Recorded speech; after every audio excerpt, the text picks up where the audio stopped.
Este fin de semana se dieron a conocer algunas de las declaraciones de los controladores de Penta, al fiscal Carlos Gajardo. En ellas, Carlos Eugenio Lavín y Carlos Alberto Délano admiten haber comprado un estudio a la Fundación Ciudad Justa, propiedad del ministro Alberto Undurraga, con el objetivo de financiar una deuda contraída durante su candidatura parlamentaria. Por esta razón ya surgen voces que piden la salida inmediata del titular del MOP. Conversamos más al respecto en Mañana en Directo con el senador, presidente del MAS, además, Alejandro Navarro. Gracias por estar con nosotros. Bienvenido, senador. Gracias, Sebastián. Senador, ¿qué dato relevante o cuánto pesan estas declaraciones del fin de semana, conocidas el fin de semana más bien, en la situación que vive el ministro Alberto Undurraga? Yo diría que es el cúmulo de información acumulada el que determina que la UDI, la oposición, intente establecer un puente entre el caso Penta-UDI, el gobierno y la nueva mayoría. Y eso comienza a hacer daño, eso comienza a generar un debate interno, pero sobre todo comienza a diluir una responsabilidad enorme que, en mi opinión, el fiscal debe llevar hasta las últimas consecuencias. Entonces, como hemos dicho que este es un problema de la UDI y que tiene que resolverlo la UDI, y no hay ningún salvavidas que la nueva mayoría quiera entregar, porque eso significaría complicidad, la situación de Alberto, yo lo he dicho y lo reitero, tiene que ser evaluada por el propio ministro de Obras Públicas. Cuando renunció Elías Molina, lo hizo una decisión personal respecto de una actuación que muchos consideramos acertada, que no cuestionamos, pero que sin embargo provocó un debate y efectivamente provocó un problema político en el interior del gobierno. Entonces yo creo que nuestro ministro tiene la formación política, la trayectoria para tomar decisiones. Tomar creo decisiones que significa el principio de salir, inocencia tiene que prevalecer. Sin embargo, la condición política es distinta al principio de inocencia. Creo que el informe existió, tal como lo ha dicho Alberto Undurraga, pero las declaraciones hoy día de los que son los gestores de estas donaciones hablan de una donación para pagar deudas. O sea, efectivamente el vínculo no es un informe que se requiera por parte del mercado, sino una relación, como lo hemos dicho, entre el dinero y la política, distinta, completamente distinta al resto de la UDI. Efectivamente, que han sido boletas falsas ideológicamente, con delito que está siendo investigado. Sin embargo, es un hecho político y sería absurdo no poder tener una opinión sobre él. Senador, ¿eso significa derechamente que usted cree que Alberto Undurraga debe renunciar?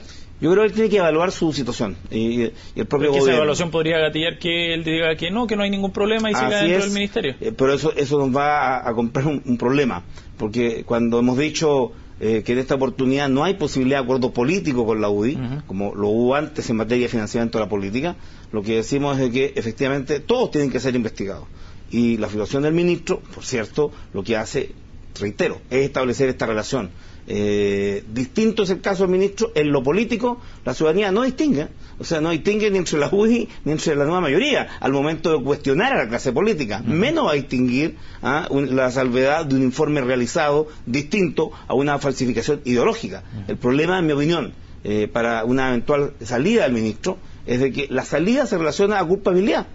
Y eso es un tema complejo. ¿Y por qué no ha salido todavía el ministro Undurraga, cree usted? Porque efectivamente no hay antecedentes que demuestren que lo obrado es un delito que se haya cometido. Porque no hay falsificación ideológica, el trabajo se hizo y se encargó. Lo que hay es una motivación política clara y expresa por el propio donante, como ha sido también el caso de Velasco, que hay en el caso del almuerzo, que han dicho que efectivamente fue una contribución de campaña, no fue un almuerzo para una asesoría técnica financiera.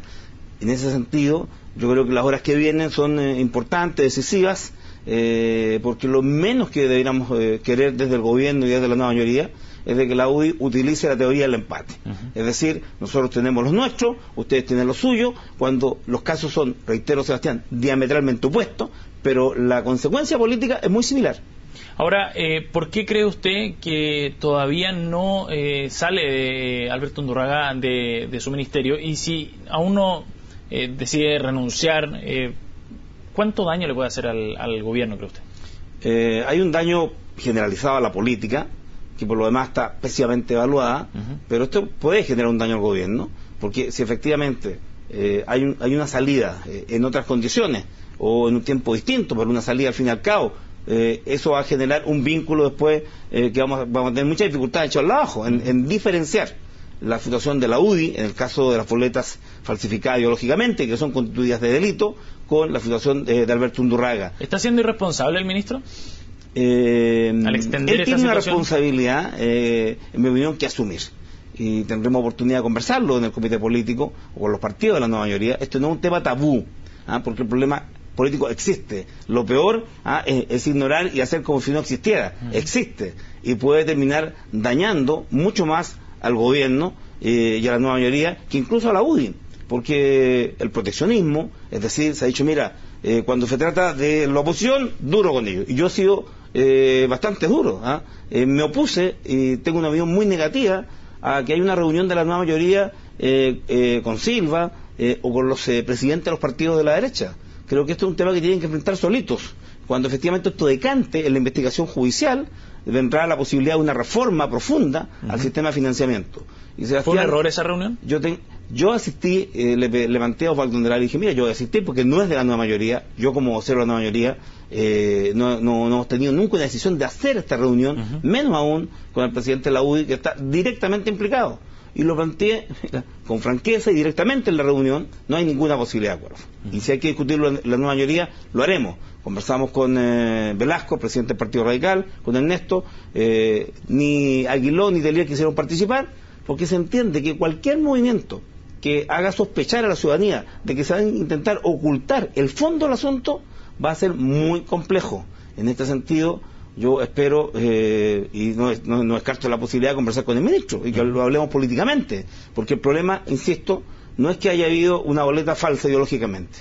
Tal como el ministro lo ha reiterado, el trabajo se hizo, ahí está, pero quien donó, dice, fue para pagar deudas que el ministro haya contraído, que se contraen y que todos los que participan en campaña tenemos. Sin embargo, con esa declaración lo que se establece es que hay un vínculo político, no es un trabajo profesional. Pero acá también hay un rol que se debe juzgar de parte de la democracia cristiana, porque el partido del ministro es el que le está dando el piso para que siga dentro del gabinete. Probablemente si dentro de la DC existiera la convicción de que es necesario que salga Undurraga, podrían forzarlo o llevarlo a tomar esa decisión.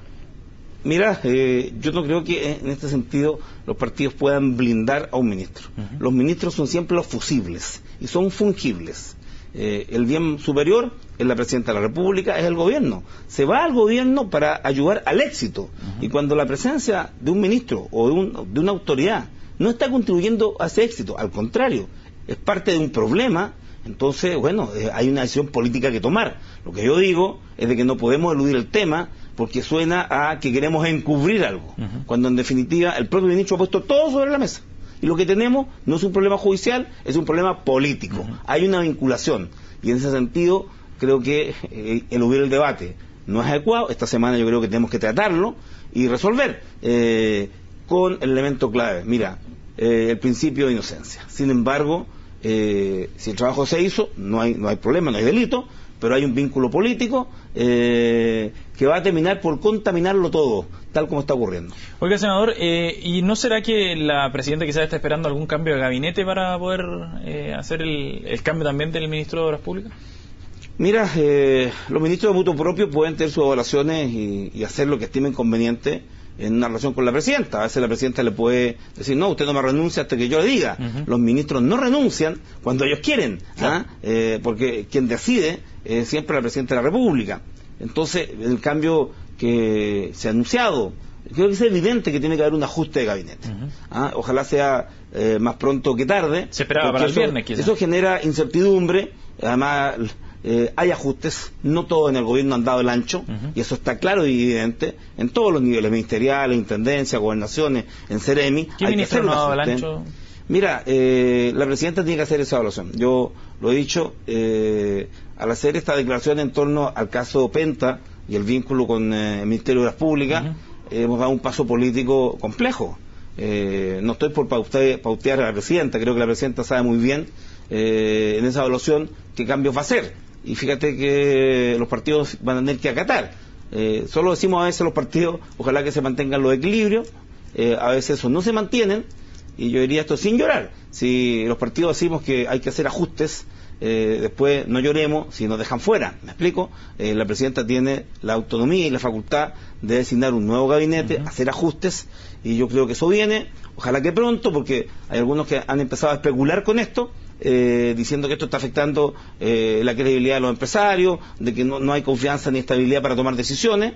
los ministros que están tomando decisiones, el ajuste debiera ser en los tiempos que la presidenta determine. Si tú me preguntas, Sebastián, ojalá más pronto que tarde, para despejar las dudas y tener desde marzo en adelante un gabinete, un gobierno que enfrente los desafíos que van a ser muchos. Pese al buen cierre en términos legislativos de este año, de este primer año de gobierno para la administración de Michelle Bachelet. Mira, lo que hemos hecho con el binominal es un paso histórico. Lo que se ha hecho con la reforma educacional es otro paso histórico. La presidenta ha impulsado más de 80 leyes desde que asumió el 11 de marzo. Ha habido una productividad legislativa muy importante porque había un ciclo, había que hacer esta reforma. La había pedido la ciudadanía, se hicieron en un debate ciudadano muy apropiado. Yo creo que el saldo es tremendamente positivo y creo que el ajuste que hay que hacer hoy para evitar la mixta en la reforma educacional es necesario. Y lo que viene en marzo es más reforma. Vienen otros proyectos de ley, fortalecimiento de la educación pública. Yo he dicho, vamos a discutir sobre la gratuidad de la educación superior, que le importa muchísimo a la gente. La gente se está endeudando para llevar a su hijo a la universidad. Yo soy partidario de un ministerio de educación superior, porque tener a los niños de 6 años aprendiendo a leer, y a los doctores en robótica o en biotecnología en un mismo ministerio, no parece ser lo más adecuado. Viene un escenario en marzo muy potente, y ojalá que estas variables que estamos analizando hoy día, Sebastián, se despejaran mucho antes, para partir en limpio en marzo. Oiga, senador, queríamos hablar de otro tema también que de alguna manera lo vincula, o le va a interesar al menos, ¿no? La visita del presidente Sebastián Piñera a Venezuela. Ayer trató de visitar a Leopoldo López, no pudo acceder a la cárcel para visitar precisamente al líder opositor. ¿Qué le parece la visita en general de Piñera a Venezuela, que continúa hoy con actividades, y la negación al exmandatario de que entre a la cárcel? Sebastián, cuando han venido delegaciones internacionales a Chile y han pretendido visitar a los presos mapuche, se le ha sometido a una situación de ordenamiento jurídico. Tú tienes que hacer la visita dentro de la normativa que establece Gendarmería.